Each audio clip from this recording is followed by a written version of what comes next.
Tentang Adiwiyata memang bukan sesuatu hal yang baru ya.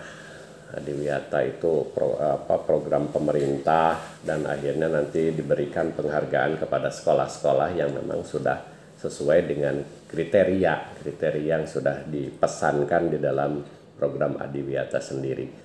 Jadi menurut saya secara global itu Adiwiyata itu sekolah yang memang istilahnya sekolah satu bernuansa lingkungan, berwawasan lingkungan, kemudian juga komponen yang ada di dalamnya ya seperti dari mulai kepala sekolahnya, wakasek, semua unsur yang ada di sana termasuk peserta didiknya itu sudah mempunyai karakter yang bagus gitu, karakter yang bagus dimulai dari kebersihannya, tata kerapihannya dan sebagainya, kemudian juga ada sudut-sudut tempat-tempat di mana pembelajaran itu bukan saja di dalam ruang sekolah tetapi di lingkungan sekolah pun terjadi pembelajaran yang bagus. Akhirnya terwujud profil pelajar Pancasila kan, di sana ada 6 poin yang sudah jelas di dalam visinya itu kan terwujudnya Jawa Barat juara lahir batin dengan inovasi dan kolaborasi. Nah, untuk mencapai sekolah juara itu kan juara dalam sisi lingkungannya, juara dari kebersihannya, juara dari karakternya, juara yang bisa menghasilkan siswa-siswa yang berprestasi. Tapi tidak semudah membalikan telapak tangan kan. Itu harus ada tahapan-tahapan. Dan untuk mencapai sekolah yang juara itu kan harus didukung juga oleh komponen-komponen yang ada di dalamnya. Jadi pengawas pembinanya juga harus bagus, harus juara. Kepala sekolah beserta jajarannya juga harus juara. Masuk security-nya, satpam gitu ya. Cleaning service masuk, peserta didiknya, siswanya juga harus bermental juara. Baru bisa menjadi sebuah atau sekolah yang juara. Melahirkan manusia yang berbudaya, berkualitas, bahagia, dan produktif melalui peningkatan layanan publik yang inovatif. Ya harapannya mudah-mudahan tetap semangat pertama ya. Jadi jangan sampai puas, sudah cukup saya udah level kabupaten. Oh, jangan seperti itu. Kita harus punya niatan, saya harus bisa nih ke level provinsi, apalagi ke level nasional. Itu jadi harus ada mental yang tidak mudah putus asa dan tidak mudah puas dalam satu posisi gitu. Kita harus sampai ke puncak. Ya itu tadi evaluasi masing-masing. Jadi dari kriteria-kriteria yang dipersyaratkan untuk masuk ke Adiwiyata, untuk mendapatkan prestasi, mendapatkan penghargaan Adiwiyata itu apa saja. Itu dibahas satu persatu komponen-komponennya. Nah, misalkan ini baru sifatnya lahir nih, yang batiniahnya masih benahi. Itu kan mumpung masih ada waktu, jadi tidak ada kata terlambat lah, kita benahi terus, dan saya pesankan bahwa jangan cukup puas pada satu posisi.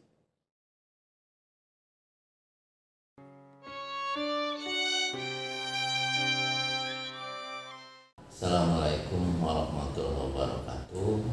Mengenai sekolah Adiwiyata itu kan untuk SMA Cigombong, saya kira sangat pantas. Saya sangat mendukung dan mendoakan setelah launchingnya SMA Cigombong di Kecamatan Cigombong ini yang nanti mau masuk ke tingkat provinsi. SMA Cigombong punya keyakinan untuk bisa meraih juara tingkat provinsi itu kan, dan bukan saja tingkat provinsi tapi sampai ke tingkat nasional itu kan.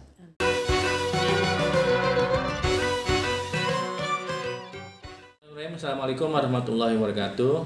Sekolah Adiwiyata merupakan program dari Kementerian Lingkungan Hidup yang dilaksanakan oleh masing-masing dinas baik kabupaten maupun kota. Program sekolah Adiwiyata ini sebagaimana kita ketahui bahwasanya sekolah yang berbasis lingkungan atau green school, di mana sekolah menciptakan suasana belajar yang enjoy untuk murid-muridnya, berbasis lingkungan, dan menciptakan suasana belajar yang nyaman, disertai dengan sekolah yang ramah lingkungan.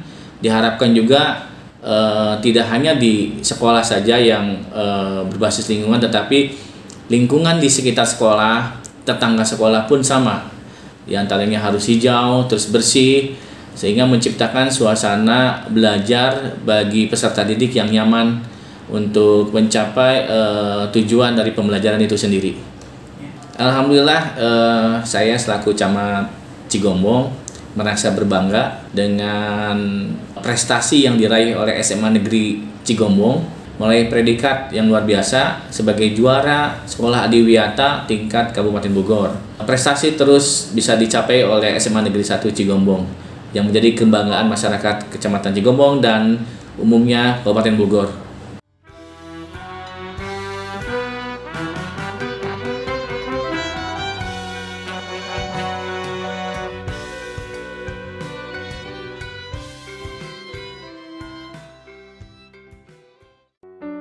Assalamualaikum warahmatullahi wabarakatuh. Sampurasun. Beca Mangkodik SMA Negeri 1 Cigombong ini bertemakan sekolah Adiwiyata, yang mana menggambarkan sekolah yang berwawasan lingkungan serta menciptakan suasana belajar yang nyaman bagi para peserta didik. Ada beberapa kebiasaan yang kita lakukan sebagai warga sekolah, di mana SMA Negeri 1 Cigombong ini yang mencerminkan jiwa Adiwiyata itu sendiri. Selamat menyaksikan.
Tapi kalau misalnya banyak di antara kalian yang menggunakan seperti ini, sering, lama, kan akhirnya jadi banyak juga energi yang terbuang begitu saja. Iya betul nak, pemborosan listrik itu tidak baik. Apalagi tadi hampir mencelakakan Bu Haji. Coba bagaimana? Oh iya betul Bu. Jadi penggunaan listrik secara berlebih, apalagi meninggalkan kabel chargeran yang masih tertancap di row kabel, padahal sudah selesai digunakan, tidak hanya dapat menyebabkan pembengkakan biaya listrik, tetapi juga akan berdampak pada pemanasan global. Di Indonesia saja, permintaan listrik di Indonesia terus meningkat 10-15% per tahun. Nah, betul itu. Tolong kasih tahu teman-temannya ya. Ya Bu, kita mengerti tentang listrik. Tapi kan kita punya ini. Dan nyalakan. Dan nyalakan. Hah?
Banyak sekali sampah di sini.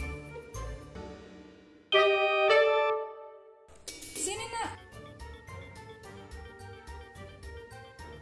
Loh, tadi kamu lagi apa nak? Makan. Kok makan di tempat seperti ini? Sembunyi. Makan sih makan, tapi jangan buang sampah sembarangan. Biasanya sampah dibuang di tempat sampah. Ya, coba ambil itu sampahnya cepat. Ambil. Nanti kamu harus membuang ke tempat sampah. Tahu kan? Jangan diulangi lagi ya. Iya. Oke?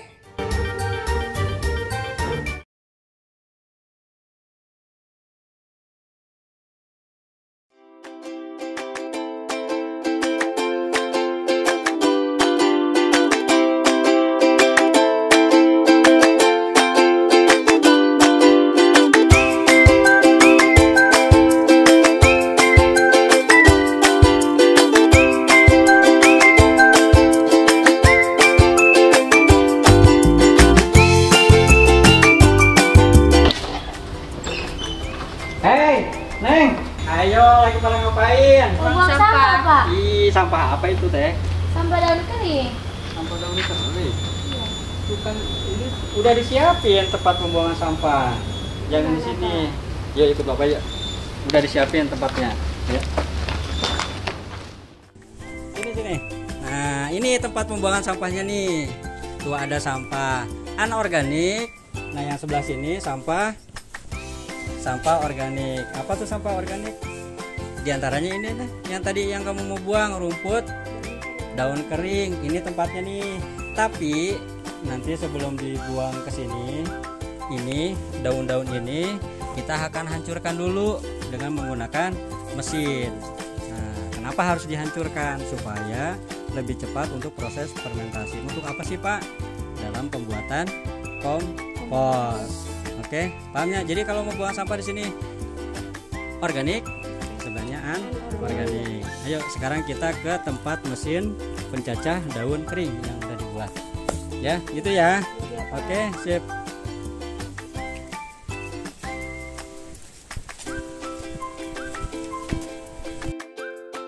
Nah, ini mesinnya nih yang tadi Bapak bilang ya, mesin pencacah daun kering. Oh, ini bekas pakai nih. Fungsinya apa, Pak?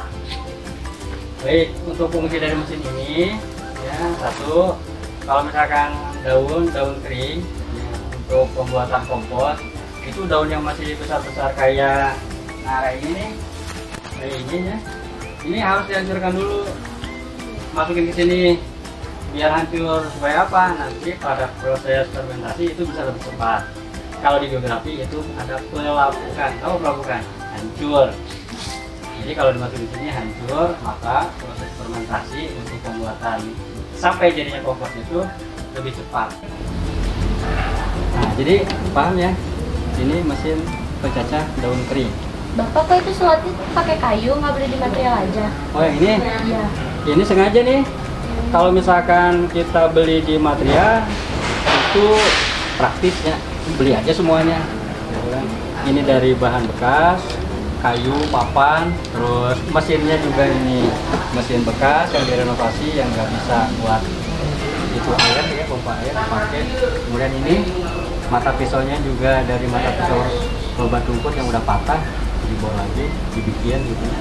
Terus ini ada saringan, mejanya juga meja bekas yang tidak terpakai, semuanya dari bahan bekas. Bagaimana kita menggunakan, memanfaatkan barang yang sudah dianggap tidak dipakai lah gitu ya. Termasuk ini slot. Tuh, kan ada manfaatnya. Paham ya? Iya, paham. Ada lagi yang mau ditanya? Jadi jangan buang sampah sembarangan. Ya, Pak. Sampah anorganik, sampah organik. Organik ini ya, sampah organik. Kalau yang anorganik, Sampah plastik. sampah plastik, terus kaleng, botol beli, itu yang sulit didaur ulang. Nah, betul itu, Pak. Astagfirullahaladzim. 80% sampah di laut adalah plastik. Sejak 1950-an, sekitar 8,3 miliar ton plastik telah diproduksi di seluruh dunia. Selain itu, di seluruh dunia sekitar 2 juta kantong plastik digunakan setiap menit. Dan selama 50 tahun terakhir, produksi plastik di dunia meningkat 2 kali lipat, sehingga membunuh banyak makhluk hidup dan merusak lingkungan sekitar setiap tahunnya. Nah, betul itu apa yang disampaikan tadi. Jadi, sekarang paham kan perbedaan sampah anorganik dengan sampah organik. Udah paham ya? Oke, sekarang gini deh, kalian bertiga kita mulai coba praktek, bantuin Bapak ini gimana caranya nih daun-daun kering bisa jadi kompos, kemudian menghasilkan jadi uang. Mau nggak bantuin? Oke, nih rumputnya, rumput daunnya udah disiapkan. Coba kita, tugas kamu masukin ke mesin, kita nyalain.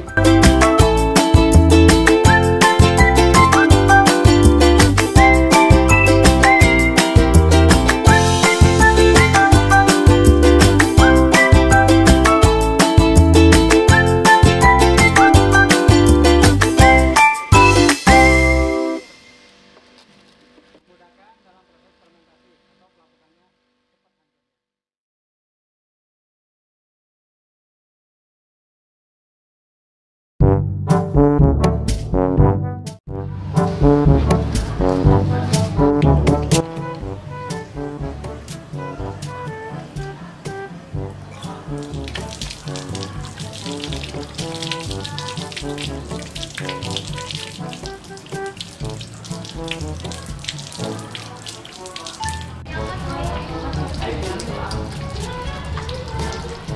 kamu, ngapain kamu air dibuang-buang? Kamu tahu nggak, yang namanya air dibuang-buang dapat memicu yang namanya krisis air secara global.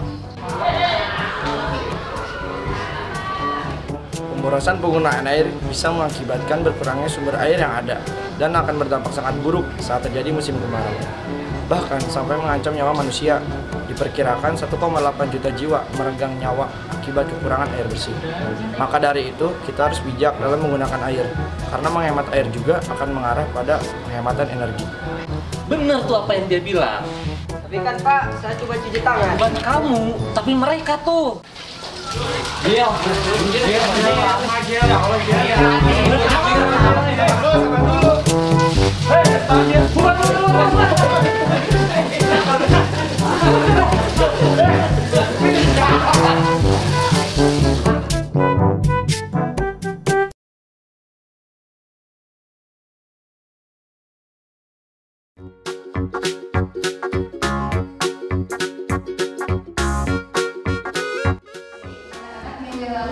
Sudah menjelaskan tentang pemanfaatan barang-barang bekas yang dapat kita gunakan kembali untuk kehidupan sehari-hari, dan barang-barang bekas itu kalian dapatkan di sekitar rumah kalian dan di lingkungan sekolah, ya kan?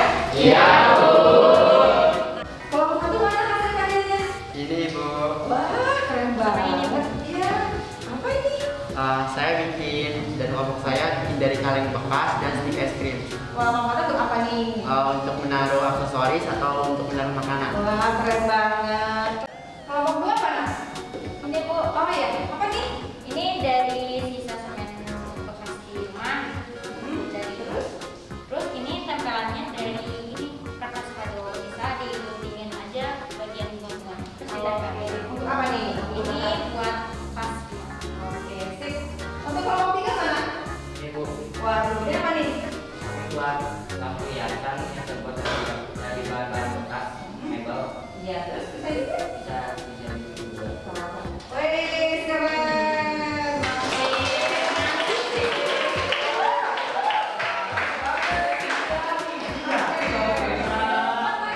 Kelompok mana? Di apa nih? Silakan.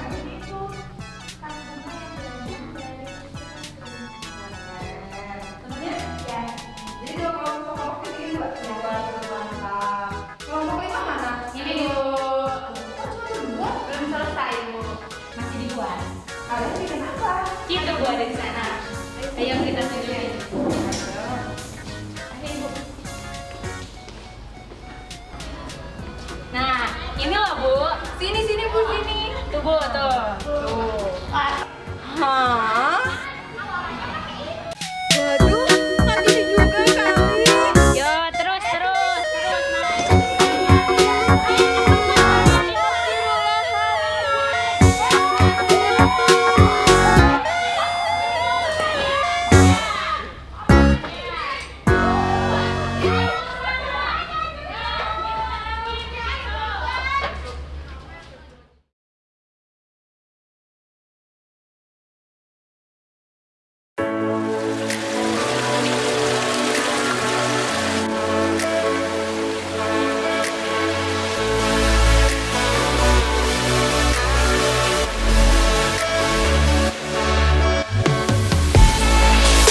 Assalamualaikum. Waalaikumsalam.